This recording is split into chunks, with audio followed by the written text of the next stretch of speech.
আমি ঘুমাচ্ছিলাম, তখন আমার আম্মু ডাক দিল। বাবা মুনতাহির, ওঠ বাবা। আম্মু উঠতেছি, দাঁড়াও তো। আরে বাবা, আজকে না তোর প্রথম কলেজ? হুম আমার মনেই ছিল না আম্মু।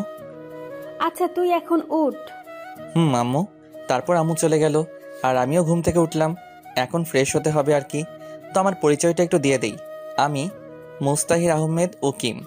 বাবা মায়ের একমাত্র ছেলে আর একটা বোন আছে, শ্বশুরবাড়ি চলে গেছে। বাস্তবে এখন আমার বোন, আমাদের বাসায় বিয়ে হয়নি, আর আমি এবার ইন্টার প্রথম বর্ষে। বাস্তবে আমি এখনো অনেক পিচ্ছি। যাই হোক, গল্পে যাওয়া যাক। তো আমি ফ্রেশ হয়ে আসলাম খাবার টেবিলে। আমি আব্বু একসাথে খেতে বসলাম। আমরা সব সময় একই সাথে খাওয়া করি। তা বাবা, তোর তো আজকে কলেজ প্রথম দিন, তাই না? আম্মু। শোন বাবা, আমরা বাবা গরিব মানুষ, এবেলা খাই তো ওবেলা চিন্তা হয়। জি আম্মু। কারোর সাথে ঝগড়া করবি না, উঁচু গলায় কথা বলবি না। আম্মু, তুমি কি আমাকে কখনো এমন কাজ করতে দেখছিলা? না, তাও বলতেছি। তা বাবা, তুই এখন কেমনে যাবি? কেমনে আবার? আমার সাইকেলটা কি জন্য আছে? এত দূর সাইকেল নিয়ে যাবি? আব্বু। আচ্ছা, তোর কোনো সমস্যা হলে আমাকে বলিস। আচ্ছা। আর এই নে 100 টাকা, যদি কোনো সমস্যা হয় তাহলে খরচ করিস, আর না হলে রেখে দিস। আচ্ছা।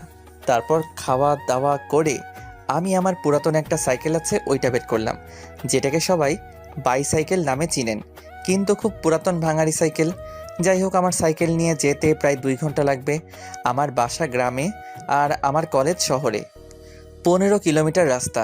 এইখানে সব বড় বড় লোককে ছেলেমেয়েরা লেখাপড়া করতে আসে, আর সেই কলেজে আমি ভর্তি হয়েছি। আসলে আমার সব পরীক্ষার রেজাল্ট খুবই ভালো ছিল। আর যে স্কুল থেকে আমি লেখাপড়া করছিলাম, ঠাকুরগাঁও সরকারি বালক উচ্চ বিদ্যালয়, প্রথম ছাত্র ছিলাম। আর গরিব ছিলাম বলে স্কুলের সব স্যারেরা আমাকে অনেক হেল্প করছিলেন। সাইকেল চালিয়ে আমি চলে আসলাম আমাদের সেই কলেজে। কলেজের গেটে খুব সুন্দর করে একটা লেখা, ঠাকুরগাঁও সরকারি কলেজ। আমি গেট দিয়ে প্রবেশ করতে করতে দেখি চারিদিকে শুধু হাসির আওয়াজ। আমি বুঝতে পারলাম আমাকে দেখেই এমন হাসি হচ্ছে, কারণ আমার ভাঙা সাইকেল আবার ড্রেস আপ পুরাই খ্যাত। কি করব বলেন? আমার বাবা তো আর কোনো চাকুরিজীবী না, তিনি একজন কৃষক। তখন একটা ছেলে ডাক দিল। এই কানা। আমি বুঝলাম আমাকে বলতেছে, কারণ আমি একটা মোটা ফ্রেমের চশমা পরে আছি। তাই আমি পেছনে তাকাইলাম, দেখলাম ছেলেটা একটা কারের ওপর বসে আছে, ওর সাথে আরও কয়েকজন ছেলে, সবাই ছেঁড়া প্যান্ট পরে আছে। এটাই আমাদের সমাজের ধনীদের পোশাক আশাক। আমি গেলাম ওদের কাছে।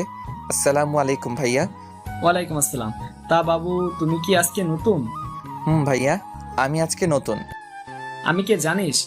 না ভাইয়া। আমি বাপ্পি, এই কলেজে সভাপতির ছেলে। ও। শোন, তুই তো এই কলেজের নিয়ম জানিস না, তাই না? জি ভাইয়া। এই কলেজে আমার কথাই সব চলে, আমি যেটা বলি ওইটাই। জি ভাইয়া। এই, একে কাগজটা দে তো। আমাকে একটা কাগজ দিয়ে বলল, এই কাগজটা ওই যে লাল ড্রেস পরে আছে ওই মেয়েটাকে দিয়ে আয়। যদি কিছু বলে তাহলে আমাদের দিকে দেখিয়ে দিবি।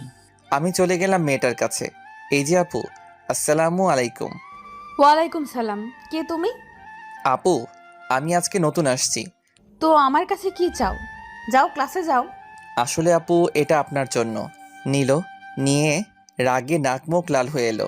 দেখতে কিন্তু একদম পরীর থেকে কম নাই মেয়ে। যেই দেখবে সেই বিনা টাকায় ক্রাশটা খাবে।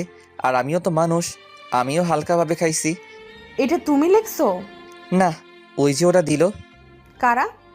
ওই যে। ও মা, ওরা গেল কই? এখন আমার কি যে হয় আল্লাহই জানে। ঠাস ঠাস ঠাস।